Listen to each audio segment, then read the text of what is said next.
Morning, Dan and Amy. So Trump was in Everett, Washington yesterday. A little preview of his immigration speech today, perhaps.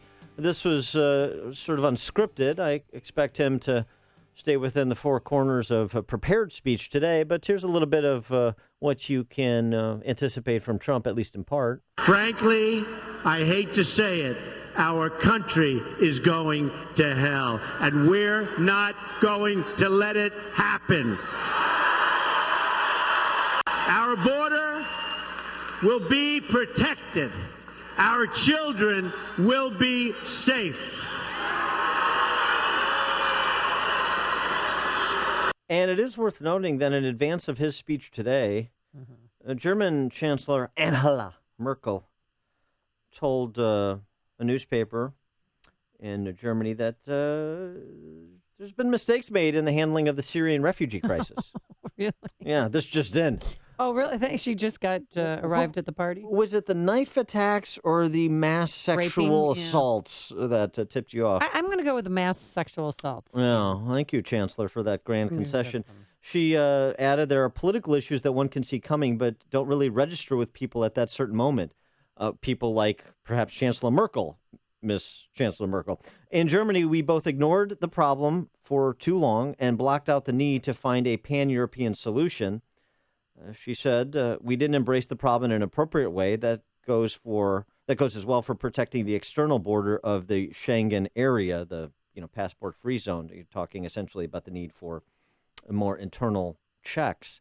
So while there is some concessions about Europe's mindless multiculturalism and kind of a laissez-faire attitude towards who is coming and going and what they plan to do while in a particular country, you have a lot of pushback against Donald Trump for suggesting, frankly, some of the same things Angela Merkel is now conceding. For more on this, we're joined by Heritage Foundation chief economist and Trump economic policy advisor, Stephen Moore. Steve, thanks for joining us again. Appreciate it.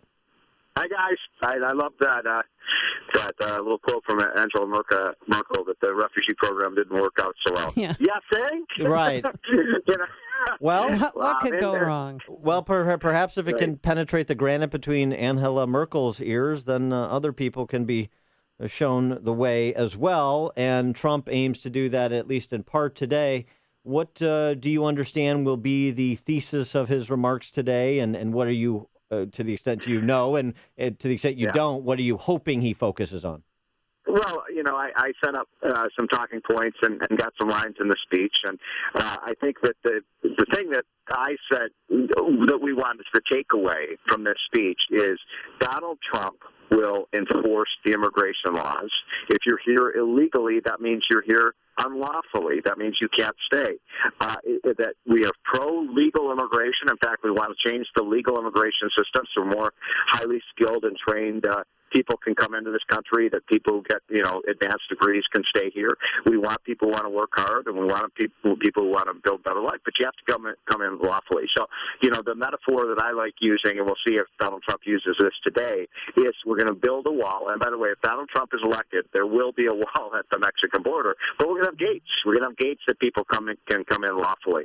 And I think that's the takeaway. And now Hillary, by the way, I debated one of her surrogates last week, and on immigration, she just said, well, Hillary's going to do exactly what Obama has done, which is nothing, which is what we've done for 25 years. Nothing about the illegal immigration problem. It will get solved with Donald Trump. But, Stephen Moore, you really think self-deportation is going to work with 11 million people that are here? Well, he promised originally that he'd deport 11 million in 2 years, which is 15,000 people a day.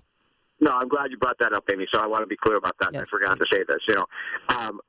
Let's face it, we're not going to deport 11 million people, and deportation is a toxic term, and I think it would be foolish for Donald Trump to talk about that. What I want him to say, and this is my advice to him. I don't know if he's going to say this or not, but my advice to him is say, look, we're going to deport criminals. We're going to deport people who will become a public charge. We're going to deport people who are drug runners or potential terrorists. Those people are out of here. But you got to find a better way to deal with those 10 million or so people who are here, who've been working, who've been contributing to our society. Maybe it's paying a penalty or something like that. My own position, again, I'm speaking for myself now, and I wonder what you and Dan think. I'm okay with the idea of if you earn your legalization by proving that you haven't committed any crime, that you haven't gone on welfare, things like that, and then you pay a fine, and then you can become a legal citizen. But I don't think my own opinion. I don't think this should lead to a path to citizenship, because I think that rewards people who came in illegally. What do you guys think? Yeah, so like a legal resident, some kind of legal resident status, and then and you get in the back of the line. In other words, if you want to apply for citizenship, you go to the back of the line and back of people who've waited their turn, not in the front of the line. And that's just. And I think Donald Trump is mostly there. Look, I'm very pro-immigration, as you guys know. I mean, I think immigrants are really important to our economy. They're a backbone. They bring a grit and a vitality. And the Mexicans are the hardest working people I ever have seen. I mean, it's funny. I was talking to a friend of mine who owns airports in Texas. He said, they'll be doing all these, leveling the runways and so on, big projects this summer. He said almost everyone on those projects is a Mexican, and he said, these are the hardest working people I've ever seen, and they get paid pretty well, and that we need those kind of people in this country. So anybody who wants to work, I'm in favor of it. Well, look. So here's the thing: we know certain people in every demographic work hard, but we also know that the Mexican families come here for a better life, whether it's to stay here or to send money home. There's no question. The success of Nigerian immigrants, the success of Korean immigrants, the success of Indian immigrants. I mean, so that's. I wish we could just get past this whole kind of racial categorization.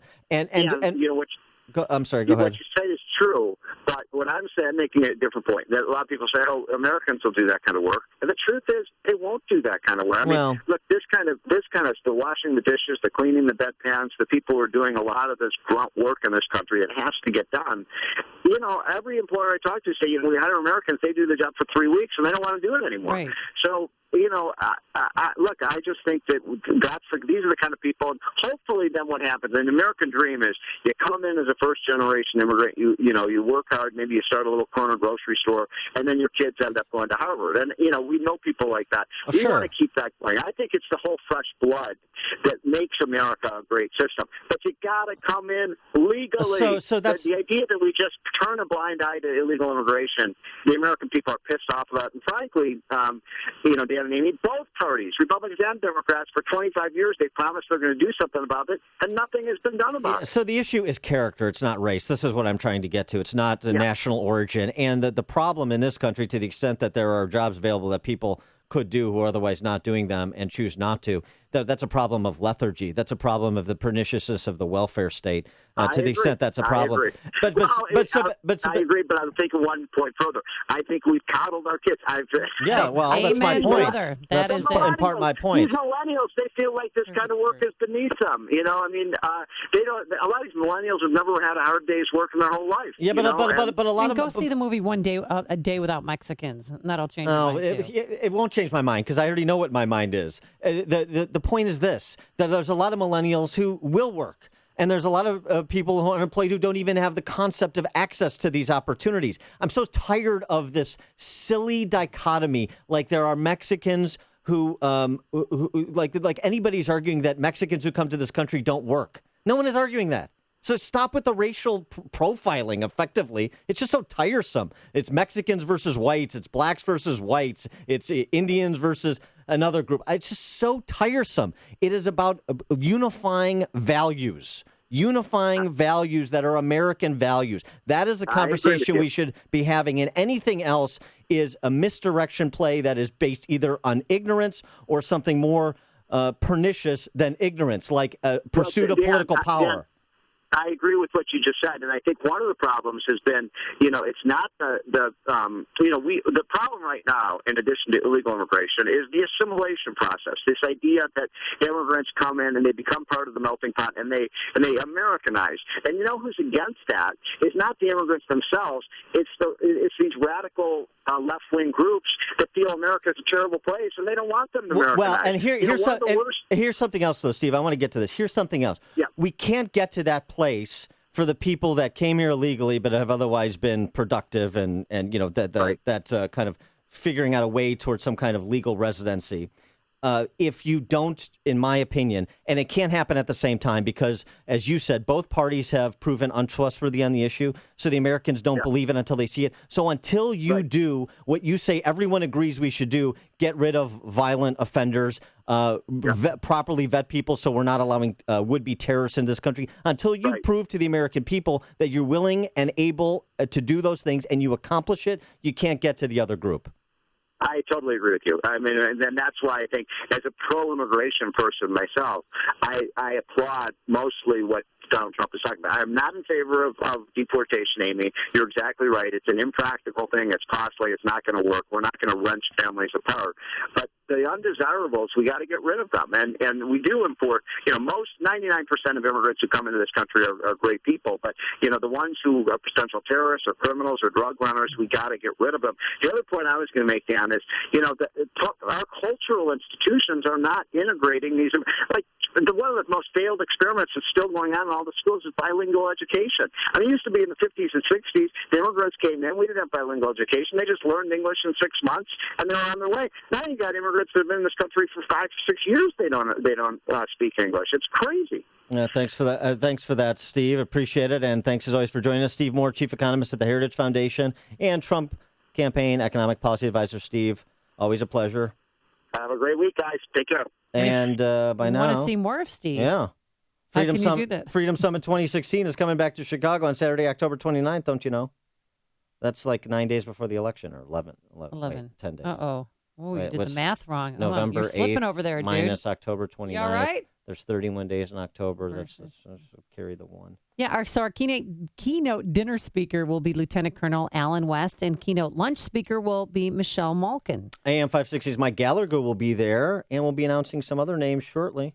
But here's the important news. After Labor Day, ticket prices are going up, folks. So if you've been waiting to get your tickets, don't wait anymore unless you want to pay more. Get them today. There are a few premium gold seats remaining and plenty of premium silver and economy tickets left. They start at just $34, but that price will increase in a few short days. So go to freedomsummitchicago.com to buy yours. That's freedomsummitchicago.com, freedomsummitchicago.com, and join us on October 29th.